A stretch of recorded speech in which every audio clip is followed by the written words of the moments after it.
சமத்துவ வழக்கறிஞர் சங்கத்தின் மாநில செயலாளர் வழக்கறிஞர் பார்வேந்தன் அவர்களே, முன்னிலை வகித்து நிகழ்வுக்கு சிறப்பு சேர்த்திருக்கிற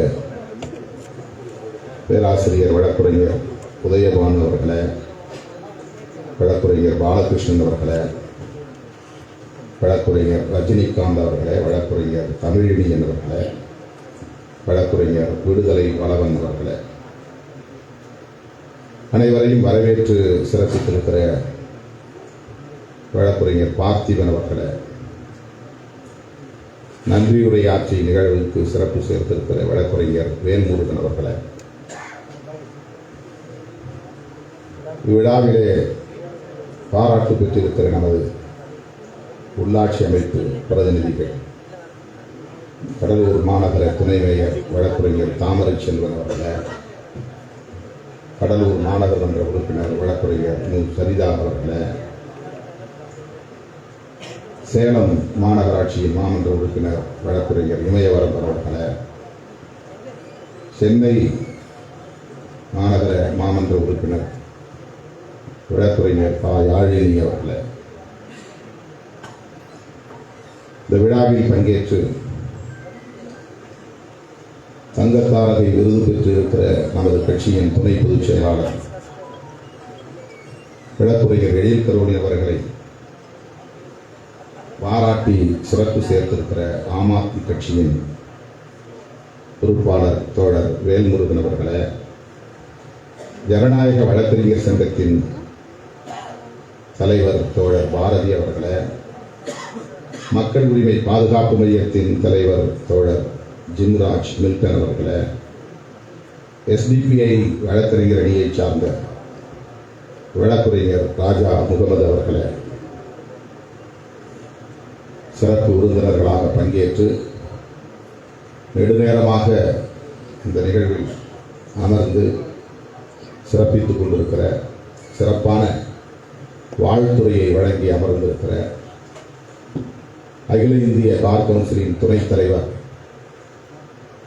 மூத்த வழக்கறிஞர் நமது பெருமதிப்பிற்குரிய எஸ் பிரபாகரன் அவர்களே, தமிழ்நாடு மற்றும் புதுச்சேரி பார் கவுன்சிலின் தலைவர் பெருமதிப்பிற்குரிய அன்பு இளவல் PS அமல்ராஜ் அவர்களே, இந்த நிகழ்வில் பங்கேற்று வாழ்த்துறை வழங்கி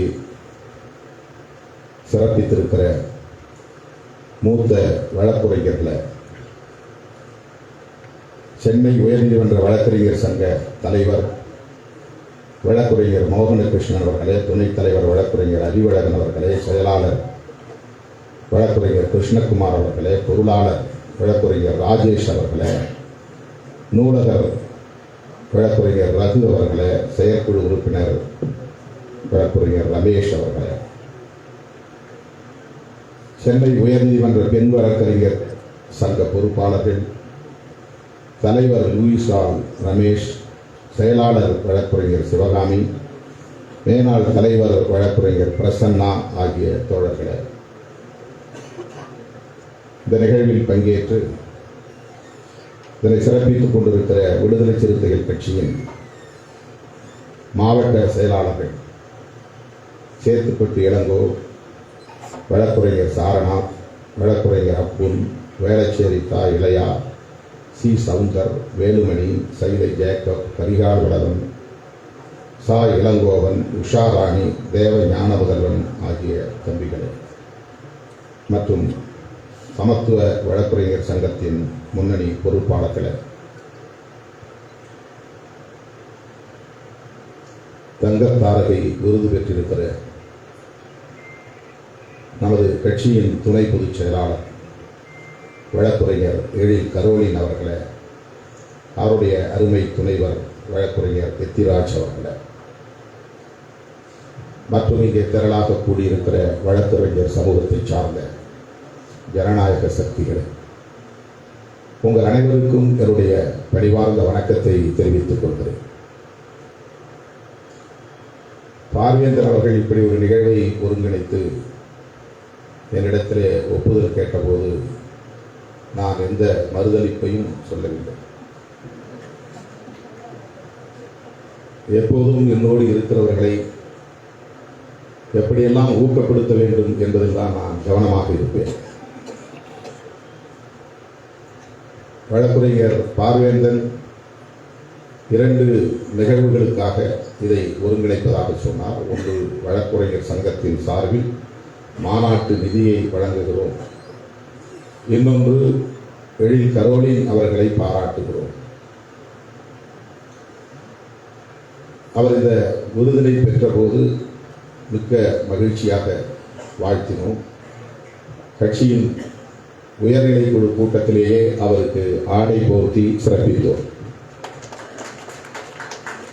தனியே ஒரு விழா எடுக்க வேண்டும் என்கிற எண்ணம் எழவில்லை. ஆனால் உயர்நிலை குழு கூட்டத்தில் அவரும் ஒருவர் என்கிற முறையில் அந்த நிகழ்விலே 50க்கும் மேற்பட்ட தோழர்கள் கூடியிருந்த அந்த அவையில் அவருக்கு ஆடை போர்த்தி, பொன்னாடை போர்த்தி, இப்படி ஒரு விருதினை பெற்றிருக்கிறார். நியூஸ் 7 தொலைக்காட்சி இந்த விருதினை அவருக்கு துபாயிலே வழங்கியிருக்கிறது என்கிற தகவலை பகிர்ந்து கொண்டோம், வாழ்த்துக்களை தெரிவித்தோம். அதனைத் தொடர்ந்து இந்த பாராட்டு விழாவை பார்வேந்தன் ஒருங்கிணைத்திருப்பது மகிழ்ச்சிக்குரியது. நான் இந்த நிகழ்வை முதலில் ஒரு தேதி குறிப்பிட்டிருந்தோம். அந்த தேதியில் நடத்த வேண்டாம் என்று இந்த நிகழ்வை மட்டும் சொல்லவில்லை. சென்னை, தமிழ்நாடு, தென் மாவட்டங்கள் என்று தொடர்ந்து மழை, வெள்ளம், புயல், கடுமையான பாதிப்பு நேர்ந்திருக்கிற நிலையில் நாம் ஒப்புக்கொண்ட நிகழ்ச்சிகளை எல்லாம் ரத்து செய்யுங்கள். ஆங்காங்கே தோழர்கள் பாதிக்கப்பட்ட மக்களை போய் சந்திக்க வேண்டும், அவர்களால் இயன்ற உதவிகளை செய்யட்டும் என்று பொதுவாக ஒரு வேண்டுகோளை நான் வைத்தேன். அதுவும் நான் பார்வேந்தரிடத்தில் பேசவில்லை. அப்படி பேசிக் கொண்டிருந்ததை அடுத்து பார்வேந்தருக்கு தகவல் போனது. பார்வேந்தர் உடனடியாக ஒப்புக்கொண்டார். ஆனால் அன்றைய நிலையில் அன்றைக்கு நாங்கள் சென்னைக்குத்தான் வந்திருந்தோம். அன்றைக்குத்தான் உயர்நீதிமன்ற வாயிலில் அந்த ஆர்ப்பாட்டமும் நடைபெற்றது. ஆகவே அவரை பாராட்டுவதில் இரட்டிப்பு மகிழ்ச்சி. ஒன்று, அவர் வழக்குரைஞர் சமூகத்தை சார்ந்தவர் என்கிற முறையில் நான் பிராக்டிஸ் செய்யவில்லை என்றாலும் ஒரு வழக்கறிஞர் என்கிற முறையில் எனக்கு மகிழ்ச்சி. இந்த வழக்குரைஞர் சமூகத்தை சார்ந்தவன் என்கிற வகையில். இன்னொன்று, அவர் விடுதலை சிறுத்தைகள் கட்சியின் துணை பொதுச் செயலாளர். அவரை இன்றைக்கு ஒவ்வொருவரும் வெவ்வேறு கோணங்களில் அவருடைய ஆளுமை குறித்து மெச்சி, பாராட்டி, உச்சி மோந்து வாழ்த்தியது இயக்கத்திற்கு பெருமை. நான் 90களின் தொடக்கத்திலேயே சொல்லுவேன், என்னை தலைவனாக ஏற்றுக்கொண்டு தொண்டர்களாக செயல்படக்கூடியவர்களை நான் தேடவில்லை. மக்களை நேசிக்கக்கூடிய உண்மையான தலைவர்களை நான் தேடுகிறேன். என்னோடு வருகிறவர்கள் தலைமை பண்புள்ளவர்களாக வர வேண்டும். அவர்கள் தங்கள் ஆளுமையை மென்மேலும் பெருக்கிக் கொள்ள வேண்டும் என்று உங்களையெல்லாம் சந்திப்பதற்கு முன்பே மதுரை மண்ணில் மேடைகளில் நான் முழங்கியிருக்கிறேன். அதனால்தான் பலரை நான் தேடி போய் பார்த்து நீங்கள் எல்லாம் கட்சியில் சேர வேண்டும் என்று வற்புறுத்தி வேலையை ராஜினாமா செய்ய சொல்லி கட்சியிலே இணைத்திருக்கிறேன். தோழர் ரவிக்குமார் அவர்களை அப்படித்தான் இந்த கட்சியிலே நான் இணையும்படி கேட்டுக்கொண்டேன். அவர் ஒரு வங்கி ஊழியராக இருந்தார்.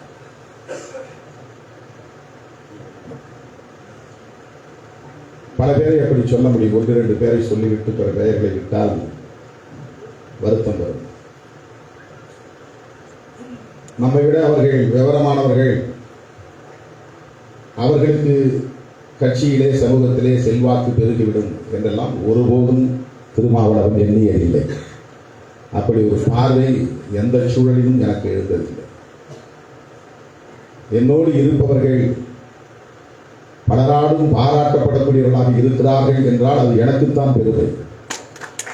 அதை நான் மிகவும் மகிழ்ச்சியோடு வரவேற்கக்கூடியது. அதைத்தான் இங்கே தம்பிகள் தோழர்கள் சொன்னார்கள். ராஜா முகமதும் சொன்னார், இன்னும் ஒரு சில தோழர்கள் சொன்னார்கள், மில்டன், பாரதி போன்றவர்கள். தன்னோடு இருப்பவர்களை அறிவார்ந்தவர்களாக வளர்க்க வேண்டும் என்பதில் கவனமாக இருப்பவர் தோழர் திருமாவளவன் என்று சொன்னார். இதை செய்யுங்கள் அதை செய்யுங்கள் என்று ஆணையிடக்கூடியவனாக நான் ஒருபோதும் இருந்ததில்லை. இதை ஏன் செய்யவில்லை அதை ஏன் செய்யவில்லை என்று கண்டித்து அவர்கள் மீது நடவடிக்கை எடுக்கக்கூடியவனாகவும் நான் இருந்ததில்லை. நாம் எல்லோரும் முதல் தலைமுறை அரசியலுக்கு. நானும் மக்களோடு பணியாற்றி கற்றுக்கொண்டிருக்கிறேன், கற்றுக்கொண்டே இருக்கிறேன். நீங்களும் மக்களோடு பணியாற்றி கற்றுக்கொள்ளுங்கள் என்றுதான் நான் ஊக்கப்படுத்துவேன். இந்த கட்சியிலே அவர் இணைகிற போது பாலகிருஷ்ணனுக்கு அடுத்தபடியாக நம்முடைய வழக்கறிஞர் அணியின் மாநில செயலாளர் பொறுப்பு அவருக்கு ஒப்படைக்கப்பட்டது. அவர் எந்த அளவுக்கு வழக்குரைஞர் தொழிலில் வல்லவராக இருக்கிறார் என்று எனக்கு தெரியாது. அவர் கிரிமினல் சைடு அல்லது சிவில் சைடு அல்லது வேறு எந்த வகையான வழக்குகளில் அவர் வல்லுநராக இருக்கிறார், ஆளுமை மிக்கவராக இருக்கிறார் என்றெல்லாம் எனக்கு தெரியாது. பெண்களை எப்படியெல்லாம் முக்கியமான பொறுப்புகளுக்கு கொண்டு வர வேண்டும் என்று நான் சிந்தித்து பல்வேறு விமர்சனங்களை தாண்டி நியமனம் செய்து வருகிற ஒரு நடவடிக்கையை தொடர்ந்து நான் கையாண்டு வருகிறேன். 2001 8 தொகுதி எங்களுக்கு சட்டமன்ற தொகுதி கிடைத்தது. கட்சியிலே உறுப்பினர்களே பெண்கள் என்று சொல்லிக் கொள்வதற்கு யாருமே இல்லை. எந்த பொறுப்பிலும் பெண்கள் கிடையாது. ஆனால் அந்த 8 தொகுதியில் 1வது 2வது பெண்களுக்கு தர வேண்டும் என்று நானே முடிவெடுக்கிறேன். தோழர்கள் உடனிருப்பவர்கள் அதற்கு உடன்பட்டார்கள். கட்சி சார்பற்ற பெண்களைத்தான் நான் அப்போது தேடினேன். மூப்பனாரிடமிருந்து கஸ்தூரி கக்கன் அவர்களை எங்கள் கட்சியின் வேட்பாளராக நீங்கள் நிற்க வேண்டும் என்று மூப்பனாரிடத்திலே போய் கேட்டு அந்த அம்மையாரையும் பேசி அவரை சமயநல்லூர் தொகுதி வேட்பாளராக நான் அறிவித்தேன். அவிநாசி தொகுதிக்கு ஒரு வேட்பாளர் கிடைக்கவில்லை. திமுகவிலே இருந்த ஒரு பெண்மணி, பெயர் மறந்துவிட்டது, ராதாமணி என்று, அவர் விடுதலை சிறுத்தைகள் கட்சி இல்லை. ஆனாலும் 8 இல் 2 பெண்களையாவது வேட்பாளர்களாக நியமிக்க வேண்டும் என்று நான் கருதி தேடி பிடித்து அப்போது நான் அவரை வேட்பாளராக நிறுத்தினேன். கட்சியில் ஆரம்பத்திலிருந்தே மாவட்ட செயலாளர்கள் 40 பேர் 50 பேர் என்று போடுகிற போதே குறைந்தது 3 பேராவது பெண்கள் மாவட்ட செயலாளராக இருக்க வேண்டும் என்று நானே முடிவெடுத்து பல பேரை மாவட்ட செயலாளராக அறிவித்தேன். இயக்க தோழர்கள் எல்லாம் கோபப்படுவார்கள், பொம்பளைங்களுக்கு என்ன தெரியும், அவங்களால வந்து போராட்டத்தில் நிற்க முடியுமா, அவங்க வந்து போலீஸ் ஸ்டேஷன்ல வந்து சண்டை போடுவாங்களா, கட்சியை வீணாக்கிறார் திருமாவளவன் எதிர்பார்த்து அந்த பொறுப்பு கிடைக்காத தோழர்கள் அப்படி விமர்சித்திருக்கிறார். நான் அதை பொருட்படுத்தவில்லை. நான் இந்த கட்சியின் தலைவராக இருந்தபோது எனக்கு என்ன தெரியும்? ஒரு இயக்கத்தின் தலைவராகவே நான் பொறுப்பேற்று பணியாற்றவில்லையா? மக்களை நேசிக்கிற மாந்தநேயம் ஒன்றே தகுதி, அது மட்டும் போதும். எந்த பொறுப்பும் நம்மை உயர்த்தி விடாது. மக்களுக்கு பணியாற்ற வேண்டும் என்கிற அந்த அர்ப்பணிப்பு மட்டும்தான் நம்மை உயர்த்தும். ஆகவே அடுத்தடுத்து 5 ஆண்டுகளுக்கு ஒரு முறை மாவட்ட நிர்வாகத்தை நாம் மாற்றி சீரமைக்கிற போதெல்லாம், மறுசீரமைப்பு செய்கிற போதெல்லாம் குறைந்தது 3 அல்லது 5 பேரையாவது பெண்களை மாவட்ட செயலாளர்களாக நியமிப்பதுண்டு. அந்த வரிசையில் தான் எவ்வளவோ ஆண்கள் வழக்கறிஞர்கள் இருந்தாலும், அன்றைக்கு நான் ஏற்றுக்கொண்டாலும் ஏற்றுக்கொள்ளாவிட்டாலும், விமர்சனங்கள் வந்தாலும் அதை பொருட்படுத்தாமல் நாம் எடுத்த எடுப்பிலேயே அவரை வழக்கறிஞர் அணியின் மாநில செயலாளராக அறிவிப்பு செய்தார். அது அவருக்கு திருப்தி இல்லாமல் இருக்கலாம். ஆனால் ஒரு அமைப்புக்குள்ளே எத்தகைய இடர்கள் உண்டு, நெருக்கடிகள் உண்டு என்பதை அமைப்பை உருவாக்கி நடத்துகிற தோழர்களால் மட்டும்தான் புரிந்து கொள்ள முடியும். ஒரு ஆளை நான் சூஸ் பண்றேன்னா அது எதற்காக என்று பல கோணத்தில் ஒவ்வொருவரும் யூகம் செய்வார்கள். ஒரு பொறுப்புக்கு நியமனம் செய்வதாக இருந்தாலும், ஒரு வேட்பாளராக நியமனம் செய்வதாக இருந்தாலும், இந்த நபரை இவ்வளவு பேர் இருக்கிற போது இந்த நபரை இவர் தேர்வு செய்கிறார் என்றால் அவன் தகுதிக்கு தகுந்த மாதிரி விமர்சனம் செய்வான், அவன் தரத்துக்கு தகுந்த மாதிரி விமர்சனம் செய்வான். அதையெல்லாம் பொருட்படுத்தாமல் தான் கடந்த 30 ஆண்டுகளில் ஏராளமான பெண்மணிகளை நான் கட்சியின் பொறுப்புக்கு கொண்டு வந்திருக்கிறேன். இந்த முறை மறுசீரமைப்பு செய்வதிலே எவ்வளவு பெரிய காலத்தாழ்வு ஏற்பட்டது கொரோனாவால். அந்த நிலையிலும் கூட ஒரு அறிவிப்பை நான் செய்தேன். 100 பேரை மாவட்ட செயலாளராக நியமிக்கப் போகிறோம். அதில் 10% பேர் பெண்களுக்கு அளிக்கப் போகிறேன். 100 பேரை மாவட்ட செயலாளர்களாக அறிவிக்கப் போகிறோம். அதில் 10 பேர் தலித் அல்லாதவர்களை மாவட்ட செயலாளராக அறிவிக்கப் போகிறேன். 100 பேரில் 25% பேர் 40 வயதிற்கும் குறைவான இளைஞர்களை அறிவிக்கப் போகிறேன். ஒரு ரிசர்வேஷன் என்கிற அந்த சமூக நீதியை கட்சி நிர்வாக அதிகாரத்தில் இருந்து தொடங்க வேண்டும். எந்த கட்சியிலும் பெண்களுக்கு மாவட்ட செயலாளர் அவ்வளவு எளிதாக தரமாட்டார்கள். விரல் விட்டு எண்ணிவிடலாம். பெரிய பெரிய ஆண்ட கட்சிகள், பெரிய கட்சிகள், தேசிய கட்சிகள் கூட அங்கொன்றும் இங்கொன்றுமாக ஏதோ ஒரு காலகட்டத்தில் ஒரு பெண்மணி பொறுப்புக்கு வந்திருப்பார்கள். ஆனால் நான் எந்த விமர்சனங்களையும் பொருட்படுத்தாமல் இந்த முறை 144 மாவட்ட செயலாளர்களை அறிவித்திருக்கிறோம். அதில் 14 பெண்மணிகள் மாவட்ட செயலாளர்களாக அறிவிக்கப்பட்டிருக்கிறார். தலித் அல்லாதவர்கள் 14 பேர் வர வேண்டும். நான் 16 பேரை மாவட்ட செயலாளர்களாக தலித் அல்லாதவர்களை அறிவித்திருக்கிறேன். அதே போல இளைஞர்கள் கிட்டத்தட்ட 50-60 பேருக்கு மேல் இளம் தலைமுறை, பழைய ஆட்கள்லாம் முந்து போகிறாங்க. நான் 30 வருஷமாக கஷ்டப்பட்டு இந்த மாவட்ட செயலாளர் முன்னேறி வந்து ஈஸியாங்கிற ஓர கட்டிட்டாரு, வேணுனே பண்ணிட்டாரு. அவனுக்கு என்ன பார்வை, அந்த பார்வையிலிருந்து விமர்சனம் பண்ணுவான். என்னுடைய பார்வை, என்னுடைய ஃபோக்கஸ்ங்கிறது வேற. அதை அவனால் புரிஞ்சிக்க முடியாது. ஒரு முறை தள்ளி வைத்த உடனேயே வேண்டாங்கிறார் தலைவர், இவங்க புரிஞ்சுக்கிறாங்க. இந்த மிஸ் அண்டர்ஸ்டாண்டிங் கட்சிக்குள்ள எவ்வளவு இருக்குன்னு ஒரே சான்று. ஒரு தலைமை பொறுப்பில் இருக்கிறவங்க எந்த அளவுக்கான நெருக்கடிகளை சந்திக்க வேண்டியது. அப்படி ஒரு வார்த்தை ஒரு காலத்தில் நான் சொன்னதில்லை, சொல்லவும் மாட்டேன். இவருக்கு மட்டும் இல்லை, யாருக்கும். யாரையும் நீ ஏன் அவருக்கு தனிப்பட்ட பிறகு முக்கியத்துவம். சில பேர் சொன்னாங்க, உங்க படத்தை விட பெரிய படமா போட்டுருக்காங்க. அதுக்காக தான் வாழ்க்கைக்கே வந்திருக்கான், பொது வாழ்க்கைக்கே வந்திருக்கான். போடட்டும், அவன் திருப்தி அடைவாலும் போடட்டும். போஸ்டர்ல பார்த்தா காங்கிரஸ் படம் பெருசா இருக்கு, உங்க படத்தை விட பெருசா இருக்கு, வந்து கம்ப்ளைண்ட் வரும். பேர் உங்களுக்கு நிகரா பேர் எழுதுறாரு, உங்களுக்கு 12 சைஸ்னா அவருக்கு 11 சைஸ் எழுதுறாரு, கம்ப்ளைண்ட் வரும். சும்மா ஒரு நான் நகைச்சுவைக்காக சொல்றேன், அந்த மாதிரி கம்ப்ளைண்ட் சொல்றேன். ஒரு நாளும் நான் யாரையும் கூப்பிட்டு ஏன்டா அப்படி கம்ப்ளைண்ட் சொன்னது.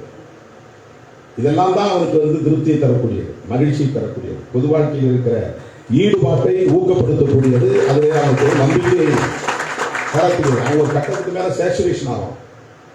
அவனுக்கு எல்லாத்தையும் விட நமக்கு தலைமை, இயக்கம், மக்கள் தான் முக்கியம் அப்படின்னு நினைக்கிற ஒரு ஸ்டேட் வரும். அந்த இடம் வரும். அப்பதான் அவன் தலைமை பண்பை பெறுகிற இடமாக, புள்ளியாக அது மாறும். ஆகவே இன்னைக்கு சோசியல் மீடியாவில் ஒவ்வொருத்தரும் தங்களை ப்ரொஜெக்ட் பண்ணுகிறது. அவர்கள் தன்னைத்தானே தகுதிப்படுத்திக் கொள்வது. பிறர் நம்மை அங்கீகரிப்பது என்பது ஒன்று, நாமே நம்மை அங்கீகரிப்பது இன்னொன்று. அது ஒரு வகையான செல்ஃப் ரியலைசேஷன். எனக்குள்ளே ஒரு தாழ்வு மனப்பான்மை இருந்துச்சுன்னா என்னால் எந்த வேலையும் செய்ய முடியாது. எனக்குள்ள ஒரு கூச்சல் இருந்துச்சுன்னா தேக்கம் உருவாகும், தயக்கம் இருந்துச்சுன்னா தேக்கம் உருவாகும். ஆகவே அந்த சுதந்திரத்தை ஒருபோதும் நாம் தலையிட்டதில்லை. அவர் சொன்ன மாதிரி ஒரு வாரமாக தொடர்ந்து எனக்கு உடல் நலிவுதான், லேசான காய்ச்சல், உடல் முழுக்க வலி. ஆனால் ஒப்புக்கொண்ட நிகழ்ச்சிகளை தவிர்க்க முடியவில்லை. ஏனென்றால் ஏற்பாடு செய்தவர்கள் என்ன எதிர்பார்ப்போடு ஏற்பாடு செய்திருப்பார்கள். போகவில்லை என்று சொன்னால் அவர்களுக்கு ஏமாற்றமாகிவிடும். எனக்குள்ள ஒரு பெரிய கெட்ட பழக்கம் அதுதான். பிறர் வருத்தப்படுவார்கள் என்று எண்ணியே நான் வருத்தப்படுவேன். அதுவே என்னை கடுமையாக பாதிக்கும். 1ஆம் தேதி 2ஆம் தேதி கேரளாவில் இருந்தேன், அங்கேயும் சுற்றுப்பயணம் தான். 3ஆம் தேதி சென்னைக்கு வந்த ஏகப்பட்ட நிகழ்ச்சிகள், அன்னைக்கு நிறைய சந்திப்புகள். 4ஆம் தேதி ஆர்ப்பாட்டம், மாலையில் நிறைய நிகழ்ச்சிகள். 5ஆம் தேதி அதே மாதிரி நிறைய நிகழ்ச்சிகள். 6ஆம் தேதி நிகழ்ச்சிகள். 7ஆம் தேதி ஒரே நேரத்தில் 2 நிகழ்ச்சிக்கு ஒப்புதல் ஆயிடுச்சு. சாயந்தரம் திருச்சியில் ஒரு மாநாடு, சாயந்தரம் வாணியம்பாடியில் ஒரு பாராட்டு விழா. அவரும் எனக்கு முக்கியம், இவரும் எனக்கு முக்கியம். ஏதாவது ஒரு நிகழ்ச்சி தான் போக முடியும். ஏன்னா இது இந்த பக்கம் எக்ஸ்ட்ரீம் வெஸ்ட் மேற்கு இருக்குது, இது எக்ஸ்ட்ரீம் சவுத்து. இங்கேருந்து இதுக்கு போனாலும் 6 மணி நேரம் ஆகும், இங்கேருந்து இந்த பக்கம் போனாலும் 5.5 மணி நேரம் ஆகும் டைம். 2 மணிக்கு நான் நள்ளிரவில் படுத்து 5 மணிக்கு எழுந்து தயாராகி 7 மணிக்கு சென்ட்ரல் ரயில்வே ஸ்டேஷன் வந்து 7:15 ட்ரெயினை பிடிச்சி 3.5 மணி நேரம் பயணம் பண்ணி 5 நிமிஷம் போய் அவரை வாழ்த்தி பேசிட்டு அடுத்த ட்ரெயினை பிடிச்சி சென்னைக்கு வந்து சென்னையிலேருந்து திருப்பி ஏர்போர்ட்டுக்கு போய் 6:30 ஃப்ளைட்டை பிடிச்சி திருச்சிக்கு போய் இறங்கி 9 மணிக்கு மேடைக்கு போய் அங்கே 3/4 மணி நேரம் பேசிட்டு 10:45 ட்ரெயினை பிடிச்சி சென்னைக்கு வந்து சேர்ந்தேன். உடம்பெல்லாம் அப்படியே பயங்கரமான பணி. இதை ஏன் செய்தேன் என்றால் அவரும் கோபித்துக் கொள்ளக்கூடாது, இவரும் வருத்தப்பட்டு விடக்கூடாது. இவருக்கும் பெரிய எதிர்பார்ப்பு, அவருக்கும் பெரிய எதிர்பார்ப்பு. அவர் வந்து கவிஞர் அப்துல் காதர், தம்பி நீங்கள் வரலன்னா விழா நீங்கள் வந்து தான் ஆகணும், வழியே இல்லை. அவர் வந்து நேராக பார்த்து சொல்லிட்டு போயிட்டார். எத்தனை தலைவர் வந்தால் தம்பி நீங்கள் வரணும், எப்படி நான் பேச்சேன்னா நேரம். அதுபோல் இப்போ எனக்கு ட்ரீட்மெண்ட் பண்ண டாக்டர் அவங்களுக்கு ரொம்ப க்ளோஸ். எத்தனையோ பல தம்பிகளில் அவரும் ஒரு தம்பி. அவர் இல்லைன்னா இவங்க நம்பிக்கவும் மாட்டாங்க, வேணுமே பண்ணுறாரு இவருன்னு சொன்னாலும் சொல்றதுக்கு வாய்ப்பு. ஏன்னா மிஸ் அண்டர்ஸ்டாண்டிங்கிறது பாலிடிக்ஸ் வந்து அதிகம் இல்லை. நான் அவ்வளவு சீக்கிரம் நான் ஹாஸ்பிட்டலுக்கு போக மாட்டேன். உடம்பு சரினா முடிஞ்ச வரைக்கும் நம்ம மேனேஜ் பண்ணணும் தான் மேனேஜ் பண்ணணும். மாத்திரையும் போட மாட்டேன், ஹாஸ்பிட்டலுக்கு போக மாட்டேன். ரொம்ப முடியாத பட்சத்தில் தான் போகிறோம். நேற்று நான் எண்ணூரில் போய் ஆர்ப்பாட்டத்தை முடிச்சுட்டு வரும்போது வீட்டில் எங்கள் அம்மாவை பார்த்தா அங்கேயே படுத்துட்டாங்க. பேண்ட் ஷர்ட்டை கூட கரெக்டாக போயிடும். ரொம்பலாம் அவர் வேணும். அந்த நேரத்தில் அவர் வந்து என்னை பார்த்துட்டு ஒரு பேராசிட்டமல் போட்டு போயிட்டார். காலை வந்து ஹாஸ்பிட்டலுக்கு கூப்பிட்டா நான் வேணாம்ட்டேன். இன்றைக்கி நிறைய நிகழ்ச்சிகள் இருக்குது. இப்போ 9 மணிக்கு நான் ஒரு மலேசியா எம்பியை பார்க்கணும். நேற்று அதை ஏற்கனவே ஃபிக்ஸ் பண்ணார், அவர் காத்துட்டு இருக்கார். அதனால் மருத்துவமனைக்கு போக வேண்டாம்னு சொன்னேன். அவர் இல்லை ரொம்ப ரொம்ப வீக்காக இருக்கீங்க, நீங்கள் வந்து ட்ரிப்பு போட்டால் தான் சரியாக இருக்கும் அப்படின்னு அவர் தான் என்னை கட்டாயப்படுத்தி அழைச்சி போனார். போயிட்டு எனக்கு ட்ரீட்மெண்ட் கொடுத்தாரு. இன்னும் ஒரு பாட்டில் ஃப்ளூயிடு ஏறணும் அப்படின்னா நான் எல்லாத்தையும் கழித்து கொடுன்னு சொல்லிட்டேன். வேண்டாம், ஒரு பாட்டில் போதும். ஒரு வழக்கறிஞர் சமூகமே அங்கு காத்திருக்கிறது. எழில் கொரோனின் மட்டுமல்ல, எல்லாருமே ஸ்டால்வார்ட்ஸ். யாரும் சாதாரண ஆள் கிடையாது. அண்ணன் பிரபாகரன் அவர்களாக இருந்தாலும், PS அனுராஜ் அவர்களாக இருந்தாலும், மோகன சுந்தரம் அவர்களாக இருந்தாலும், வந்திருக்கிற எதிரியாக வந்திருக்கிற மூத்த வழக்கறிஞர்கள் ஒவ்வொருவரும் ஒவ்வொரு ஸ்டால்வார்ட். ஒவ்வொருவருடைய வாழ்க்கையிலும் பெரிய போராட்டங்கள் இருக்கின்றன, சாதனைகள் இருக்கின்றன. நாம் அரசியலில் சாதிக்கிறோம்னா அவங்க இந்த வழக்கறிஞர் தொழிலில் பல சாதனைகளை கிடைக்கிறது. திருமாவளவன் வரலையா உடனே அவங்களுக்கு ஊக்கம் குன்றிவிடும். ஒரு மாதிரி அவருடைய ஸ்பிரிட் குறையும். அண்ணன் வரார், எங்கே அவர் வரலையா, அவர் உடம்பு சேர்ந்த வரல, அதை யாரும் உடனே நம்ப மாட்டாங்க. அந்த கட்சி தலைவரே வரல அப்படின்னா அது செய்தியாக மாறும். அதை விட இவங்களுடைய எதிர்பார்ப்பு என்பதும் ஒரு பெரிய ஏமாற்றத்திற்கு. எத்தனை பேர் வந்து வாழ்த்தினாலும் கூட கட்சி தலைவர் நிகழ்ச்சிக்கு வரவில்லை என்பது ஒரு செய்தியாக மாறும். ஆகவே எது எப்படியாக இருந்தாலும் டாக்டர் ஆனந்த் அவரிடத்தில் நான் சொன்னேன், இந்த கையில் போட்டுக்கிற வெண்கலாம் நான் எடுத்துருவேன். இது மட்டும் இல்லை, இன்னும் 2-3 நிகழ்ச்சிகள் எனக்கு நான் போகணும். எனக்கு உட்கார்ந்து இருந்தேன் அந்த ஃபேன் காற்றுல பயங்கரமான குளிர். இப்போ இந்த ஃபேன் ஆஃப் பண்ண சொல்லி தான் நான் இருக்கிறேன். இதெல்லாம் எதற்காக உங்களுக்கு விளக்குகிறேன்னா, என் மேலே சிம்பத்தி வழங்குறதுக்காக இல்லை. நான் எந்த அளவுக்கு என்னோடு இருப்பவர்கள் மீது கவனமாக இருக்கிறேன், ஒவ்வொருவரையும் நான் திருப்தி கொடுக்க வேண்டும் என்பதில் கவனமாக இருக்கிறேன் என்பதை சொல்வதற்காக நம்முடைய பார்வேந்தர் அவர்கள் எடுத்த முயற்சி பாராட்டுதலுக்குரிய முயற்சி. தங்க தாரகை என்பது, தாரகை என்றால் நட்சத்திரம், நட்சத்திர பெண்மணி என்பது. தாரா என்றால் நட்சத்திரம், தாரகை என்றால் நட்சத்திர பெண்மணி, தங்க நட்சத்திரம், கோல்டன் ஸ்டார்.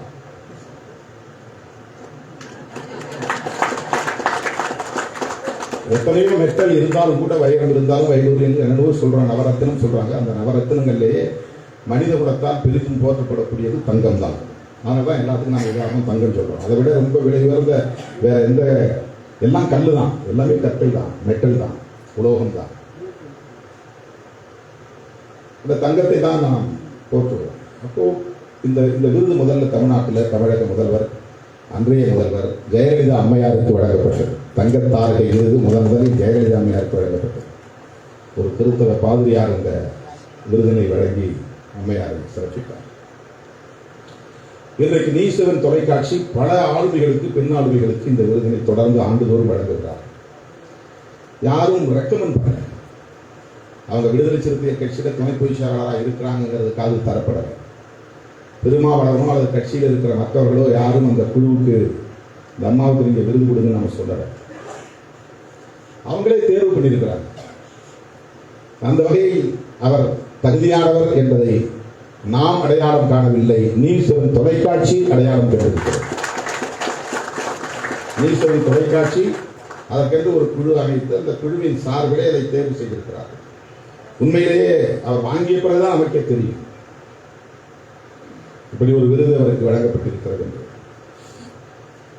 ஒவ்வொரு மனிதருக்கும் ஒவ்வொரு பரிமாணம் உண்டு, பல்வேறு பரிமாணங்கள் உண்டு, பன்முக பரிமாணங்களோடு தான் நாம் இருக்கிறோம்.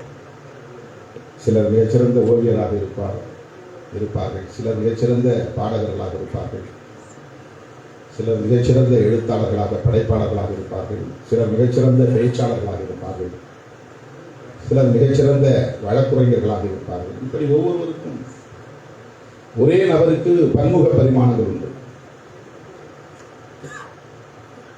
நல்ல நீதிமன்றத்தில் வழக்காடக்கூடியவங்க மேடையில் பேசுறதுக்கு தயக்கம் காட்டுறாங்க. நல்லா மேடையில் பேசுறவங்களுக்கு வழக்காட தெரியாது, யோசிப்பாங்க, தயங்குவாங்க. பேச தெரிஞ்சவங்களுக்கு எழுத தெரியாது, எழுத தெரிஞ்சவங்களுக்கு பேச தெரியாது. ஆனால் வெவ்வேறு பரிமாணங்கள் இருக்கும், வெவ்வேறு டைமென்ஷன். இப்போ இவங்களுக்கு என்னென்ன பரிமாணங்கள் இருக்குங்கிறத ஒவ்வொருத்தரும் ஒவ்வொரு கோணத்தில் சொன்னாங்க.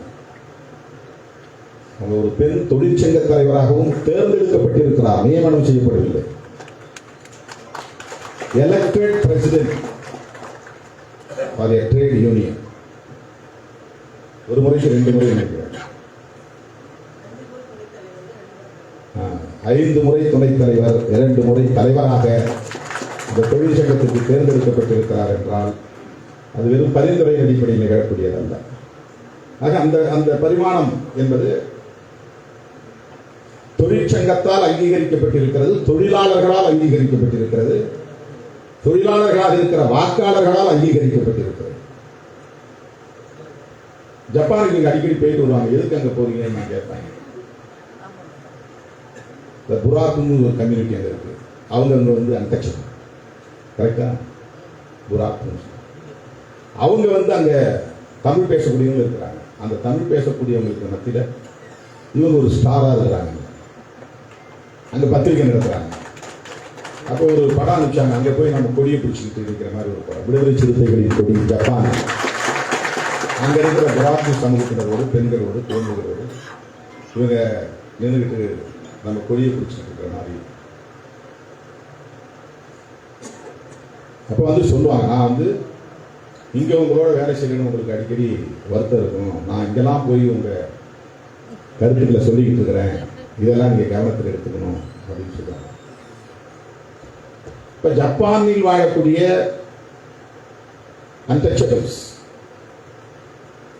அந்த விளிம்புநிலை மக்களிடையே இவருக்கு ஒரு தொடர்பு இருக்கிறது. அந்த தொடர்பு வெறும் நட்பாக இல்லாமல் ஒரு அரசியல் சார்ந்த தொடர்பாக இருக்கிறது.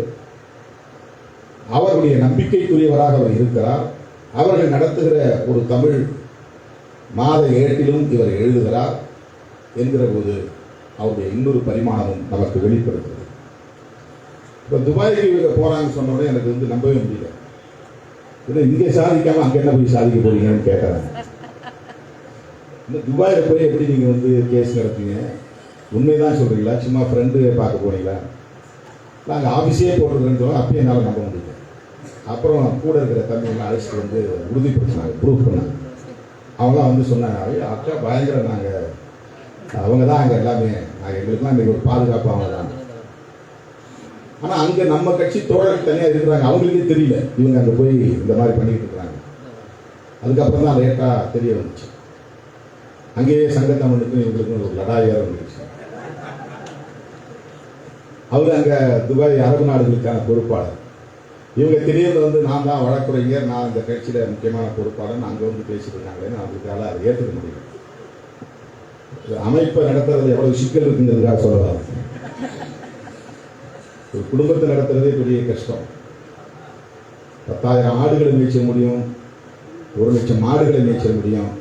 10 மனிதர்களை மேய்ப்பது மிகப்பெரிய கடினம். மனிதர்களை மேய்ப்பது ரொம்ப கஷ்டம். ஏன்னா ஒவ்வொருத்தருடைய ஐக்கியமும் வெவ்வேறு மாதிரி இருக்கும். ஐக்கிய லெவல் பொறுத்து தான் ஒவ்வொருத்தருடைய அண்டர்ஸ்டாண்டிங் இருக்கும். நான் என்னதான் விளக்கம் சொன்னாலும் அதை அவன் உள்வாங்கிக்கிறதுன்னு அவனுக்குள்ள உள்ளுக்குள்ள ஒரு டிஃபேக்டோவா ஒரு இது இருக்கணும், ஆற்றல் இருக்கணும். அதை கிரகிச்சிக்கக்கூடிய ஒரு ஆற்றல் இருக்கணும். அதுதான் ஐக்கியம். Grasping power, understanding power, positive thinking. பாலிடிக்ஸ்ல இதெல்லாம் ரொம்ப குறைவாக தான் வருவாங்க. ரொம்ப ஃபில்டர்டு லோ ஐக்யூ பர்சனாலிட்டிஸ் தான் அதிகமாக இருக்கும். அவன் பவர் மாங்கஸா இருப்பான். அவனுக்கு பதவி வேணும், அதிகாரம் வேணும், அவனுக்கு ஒரு செல்வாக்கு வேணும் அப்படிங்கிறத ரொம்ப ஃபோக்கஸ்டாக இருப்பாங்க. அவங்கள நீங்கள் பொலிட்டிக்கலா ஐடியாலஜிக்கலா அவங்கள சரி பண்ணி கொண்டுட்டு வர்றதுங்கிறது சாதாரணமான விஷயம் இல்லை. அதில் பெண்களை கொண்டு நம்ம ஒவ்வொரு இடத்துல முக்கியமான இடத்துல பொறுத்துறதுங்கிறது எவ்வளோ பெரிய போராட்டம்ங்கிறத விவரிக்கவே முடியாது. பெண்கள் எவ்வளவு உயரத்துக்கு வந்தாலும் உடனே கேரக்டர் அசாசினேஷன் தான் நடக்கும். எவ்வளவு ஆளுமை மிக்கவர்களாக இருந்தாலும், எவ்வளவு உயரத்துக்கு வந்தாலும் ஒரே வார்த்தையில முடிச்சுவாங்க. அதுதான் அனாதிக்க சமுதாயம் சொல்றேன். ஒரே ஒரு வார்த்தையில முடிச்சுவாங்க. அவங்களுக்கு அந்த தகுதிலாம் கிடையாது, வேற மாதிரி வாங்கிட்டாங்க. அப்படிப்பட்ட இந்த சமூக கட்டமைப்பில் நாம் போராடி கொண்டிருக்கிறோம். இந்த தளத்தில் இது போன்ற ஆளுமைகளை ஊக்கப்படுத்துகிற பரந்த பார்வையும் தொலைநோக்கு பார்வையும் அண்ணன் பிரபாகரன் போன்றவர்களுக்கு, நம்முடைய அன்பு இளவல் அமல்ராஜ் போன்றவர்களுக்கு எல்லாம் இருக்கிறது என்பதுதான் இந்த இடத்துல மகிழ்ச்சியோடு நாம் பதிவு செய்ய வேண்டிய ஒன்று. வெறும் வழக்குரைஞரா மட்டும் இல்லை, அவருக்கு அவர் ஒரு விஷயம். பிரபாகரன் ஒரு விஷயம். அதனால தான் நம்ம மாதிரியான வழக்குகளை எடுக்கிறது பல பேர் தயங்குவோம். விடுதலை சிறுத்தைகள் வழக்குன்னா தயங்குவான். ரொம்ப ரேர். வழக்கறிஞர் சந்துரு, வழக்கறிஞர் சங்கர சுப்பு, பாப்பா மோகன், அண்ணன் பிரபாகரன், இப்படி ஒரு சிலர் தான் விளிம்பு நிலை மக்களுடைய பிரச்சனைகளை கனிவோடு பரிசீலித்து அந்த வழக்குகளை எடுப்பது. ஏன்னா இப்போ திருமாவளவன் வழக்கு எடுத்தால் ஒழுங்காக ஃபீஸ் வராது, திருமாவளவனால் கொடுக்க முடியாது, எதிர்பார்த்த ஃபீஸை வாங்க முடியாது, ஃபீஸை ஃபிக்ஸ் பண்ணவும் முடியாது. இவ்வளோ கொடுத்தா தான் நான் வழக்கு நடத்தணும்னு சொல்ல முடியுமா? சொல்ல மாட்டாங்க. அது அவங்களுடைய ப்ரெஸ்டீஜோட சம்மந்தப்பட்டது. அவங்களுடைய தொழிலுக்குன்னு ஒரு ப்ரெஸ்டீஜ் இருக்குது, தனிநபருக்கான ஒரு ப்ரெஸ்டீஜ் இருக்குது, ப்ரெஸ்டீஜோட சம்மந்தப்பட்டது. ஆனால் எந்த எதிர்பார்ப்பும் இல்லாமல் நம்முடைய வழக்குகளை எல்லாம் அவர்கள் எதிர்கொண்ட அந்த முறை இருக்கிறதே, என்றென்றைக்கும் நாம் நன்றி கடன் பெற்றிருக்கிறோம். இந்த ஆளுமைகள் அண்ணன் பிரபாகரன் அவர்களாக இருந்தாலும், பாப்பா மோகன் அவர்களாக இருந்தாலும், சந்திரசுப்பு அவர்களாக இருந்தாலும், எம்ஜிஆர் பிரசாந்த் அவர்களாக இருந்தாலும், இன்னும் நிறைய ஆளுமைகள். இவங்கெல்லாம் ஒரு லெஃப்ட் ஓரியன்டட் லீடர்ஸாக இருக்கிறாங்க. மார்ஜினலைஸ்ட் செக்ஷன் மேலே ஒரு அஃபினிட்டி உள்ளவர்களாக இருக்கிறாங்க. ஹியூமன் ரைட்ஸ் ஆக்டிவிஸ்டாக இருக்கிறாங்க. அமர்ராஜ் போன்றவர்களை ஊக்கப்படுத்தி அவங்களாம் இந்த இடத்துக்கு கொண்டுட்டு வரணும்.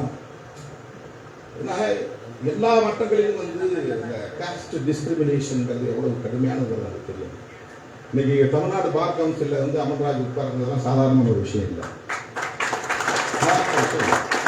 அப்ப அவருடைய அணுகுமுறையும் கூட அண்ணன் பிரபாகரன் போன்ற பல ஆளுமைகளின் கிரீன் சிக்னல், அவங்களுடைய பிளஸிங்ஸ் இதெல்லாம் சேர்ந்துதான் அதை சாதிக்க முடியும். அப்படிப்பட்ட ஒரு கிரீன் சிக்னல், ஒரு பிளஸிங் வழக்குரைஞர் எழில் கரோலின் அவர்களுக்கும் இந்த களத்தில் நிறைய தோழர்களின் மூலமாக கிடைத்திருக்கிறது, நிறைய ஆளுமைகளின் மூலமாக கிடைத்திருக்கிறது. ஆகவே இன்னும் சொல்லிக்கொண்டே போகலாம். எனக்கு அடுத்த ஒரு நிகழ்வு இருக்கிறது. நான் உடனடியே பேச வேண்டும் என்ற எண்ணத்தோடு வரவில்லை, பேச்சை கேட்க வேண்டும். முக்கியமான மூத்த வழக்குரைஞர்கள் அமர்ந்திருப்பார்கள், அவர்கள் தவறாக புரிந்து கொள்ளக்கூடாது என்ற அந்த நெருடலோடு வழக்குரைஞர் எழில் கரோலின் அவர்களின் எதிர்பார்ப்பையும் நிறைவேற்ற வேண்டும் என்கிற அந்த ஒரு ஆவலோடு நான் இங்கே வந்தேன். மிகுந்த மகிழ்ச்சியாக இருக்கிறது. அவருடைய வெவ்வேறு ஆற்றல்களை பல்வேறு பரிமாணங்களில் தோழர்கள் இங்கே எடுத்துரைத்தது. அவர் இதற்கு தகுதியானவர் என்பதை நாம் எல்லோரும் உணரக்கூடிய வகையில் எல்லோருடைய பேச்சும் இருந்தது. அந்த வகையிலே நானும் அவரை நெஞ்சார வாழ்த்துகிறேன், பாராட்டுகிறேன். லலித் எழில்மலை அவர்களை பற்றி எல்லோரும் இங்கே சொன்னார்கள். அவர் ஒரு ட்ரெமெண்டஸ் பர்சனாலிட்டி, அதை யாரும் மறுக்க முடியாது. அவருக்குன்னு ஒரு யூனிக்னஸ் இருந்தது. அவர் டெல்லிக்கு போனப்போ கூட அவர் அணிந்த நீலச்சட்டையை ஒருபோதும் அவர் கழட்டியதில்லை. அவர் உயர்ந்த பதவிக்கு போன நிலையிலும் கூட முறுக்கிய மீசையை அவர் அப்படியே மிடுக்காக வைத்திருந்தார். அவருடைய ஆளுமை என்பது தமிழக அரசியல் ஒரு தாக்கத்தை ஏற்படுத்தியது என்பதை யாரும் மறுக்க முடியாது. எழில் கரோலின் அவர்களை இங்கே ஒரு வேண்டுகோள் வைத்தார்கள், அவருடைய ஆட்டோபயோகிராஃபியை எழுத வேண்டும் என்று சொன்னார்கள். நான் சொல்லுகிறேன், எழில்மலை அவர்கள் குறித்து நீங்கள் ஒரு புத்தகத்தை தொகுக்க வேண்டும். அவருடைய பங்களிப்பு தமிழக அரசியலில், குறிப்பாக தலித் அரசியலில் அவர் ஆற்றிய பங்களிப்பு குறித்து எல்லா ஆதாரங்களையும் தரவுகளையும் திரட்டி விரைவில் ஒரு புத்தகத்தை நீங்கள் வெளியிட வேண்டும் என்று கேட்டுக்கொண்டு அவரை வாழ்த்தி அனைவருக்கும் நன்றி கூறி முடிக்கிறேன். நன்றி. அடுத்ததாக நிகழ்ச்சிக்கு வருகை புரிந்து சிறப்பித்திருக்கின்ற பெரிய பிரசன்னா அவர்களுக்கு எழுச்சி தமிழ் சார்பில் பொன்னாடை அளித்து வாழ்த்து தெரிவித்தார்.